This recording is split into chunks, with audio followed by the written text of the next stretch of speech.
મોરબીમાં આપ દ્વારા ખેડૂતોને થયેલ નુકસાનનો સર્વે બાબતે માંગ। મોરબી જિલ્લા આમ આદમી પાર્ટી દ્વારા વરસાદના કારણે ખેડૂતોને થયેલ નુકસાનનો સર્વે ઝડપથી કરાવે અને તેમજ યોગ્ય વળતર આપે તેવી માંગ કરી છે। Story report by Himanshu Solanki, Morbi. આજ રોજ કલેક્ટરને આવેદન એ બાબતમાં આપ્યું છે કે જ્યારે આપણે સાતમ આઠમ જન્માષ્ટમી ઉપર જે આપણે વરસાદ થયા એમાં મોરબી જિલ્લાની અંદર ખાસ કરીને ઘણા બધા તાલુકા, આપણે જે હળવદ તાલુકો છે, માળિયા તાલુકો છે, મોરબી તાલુકો છે, ટંકારા તાલુકો છે, દરેક તાલુકાની અંદર પારાવાર નુકસાન જે ખેડૂતોને થયું છે એ બાબત વિશેનું આવેદન હતું। ખાસ કરીને એની અંદર જે કાંઈ મુદ્દાઓ હતા, અત્યારે જે સર્વેની કામગીરી ખેડૂતોના સર્વે માટેની જે કામગીરી આપવામાં આવેલી છે તો એની અંદર ગ્રામ સેવકો હોય અથવા તો તલાટી હોય એ લોકોને 9-9, 10-10 ગામ એક વ્યક્તિને જવાબદારી આપેલી છે। હવે સરેરાશ એક ગામની અંદર તમે આશરે જોવો તો 150 થી 200 ખેડૂતોને નુકસાની નોંધાવેલી હોય। હવે કોઈ ગ્રામ સેવકનું તમે ઉદાહરણ લ્યો તો કોઈ એક ગ્રામ સેવક એક ગામની અંદરના સર્વે કરે, હવે એમને 150 થી 200 ખેતરના સર્વે કરવાના હોય, ફોટા પાડવાના હોય।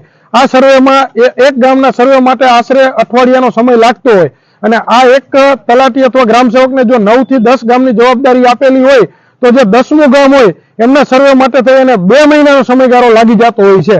તો આવા સમયની અંદર એમની જે કામગીરીના જે ભારણ છે એ 1 થી 2 જ ગામ આપવા જોઈએ, જેથી કરી ત્વરિત ધોરણે અઠવાડિયાથી 10 દિવસની અંદર આ જે કામગીરી છે પૂર્ણ થાય અને ખેડૂતોને યોગ્ય વળતર અને યોગ્ય ન્યાય મળે।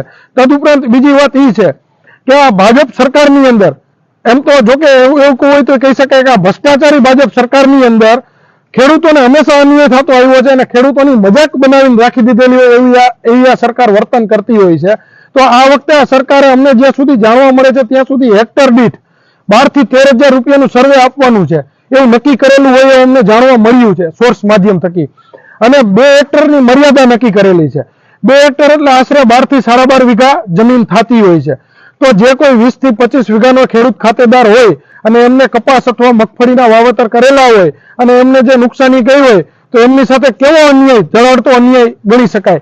કારણ કે તમે જો 20 વીઘાનો ખેડૂત ખાતેદાર હોય, 25 વીઘાનો, 50 વીઘાનો ખેડૂત ખાતેદાર હોય અને એમને 2 હેક્ટરની મર્યાદાની અંદર જો એમને સર્વે કરી અને આપવામાં આવે તો હેક્ટર દીઠ 12,000 રૂપિયા એટલે 2 હેક્ટર દીઠ 24,000 રૂપિયા આપવામાં આવતા હોય તો અત્યારે કમસે કમ ખેડૂતનો જે નુકસાનીનો ખર્ચો ગણો ને, બિયારણનો અને દવાનો ખર્ચો ગણો તો 1.5 થી 2 લાખનો અત્યારે એમનો ખર્ચો થઈ જતો હોય છે।